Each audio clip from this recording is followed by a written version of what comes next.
you break out in wealth when you are surrounded by sorcerers and diviners? How do you break out in increase and authority when you are surrounded by men who make sacrifice with human blood? How do you rise up in power when you are surrounded by the voices of people who chant into the dead of the night and they seal up the atmosphere to the sons of God? The way you do it is that you must remember that the altar that Jacob saw in Bethel is now a living altar that lives on the inside of you, and his name is Jesus. He is the ladder and the connection between earth and heaven. Wherever you stand, kapila kosode bereke tagabai, you break the hold of demonic atmosphere. You shatter the voices of diviners and sorcerers. You open the gates in the spirit to a new day. You command the earth underneath your feet to hear your voice, and the heavens above your head to open up to you. You declare that you are not constrained by the limitations of a generation, that the ancient of days dwells within you. If what you need exists in 2040, then you pull it by the spirit into 2025. You command the wealth and the resources of Zion. Where you stand in time, you are an embodiment of eternity.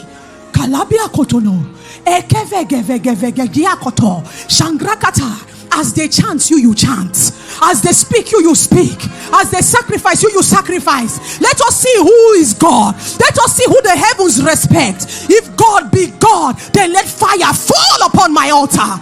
Let the altars of Baal be dry. Let their altars be dry. There will be no fire, there will be no flame. Their divination will never work. Their works will not come to pass. But because my God is the God of the heavens, the controller of the elements of the heavens and the earth, let fire fall upon my altar. Let fire fall upon my altar. Let fire fall upon my altar, that men may know that there is yet a God in heaven.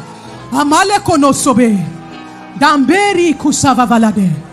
There are people that change economies forever. They don't begin from the physical realm. They start from the spirit. They don't begin from the activities of flesh and blood. They begin with the activities of the spirit. The men that change nations do not start by negotiating on tables with men. They start by bounding gods in the heavens. The men that shift economies are men that understand how to change and how to control the gods who rule over economies.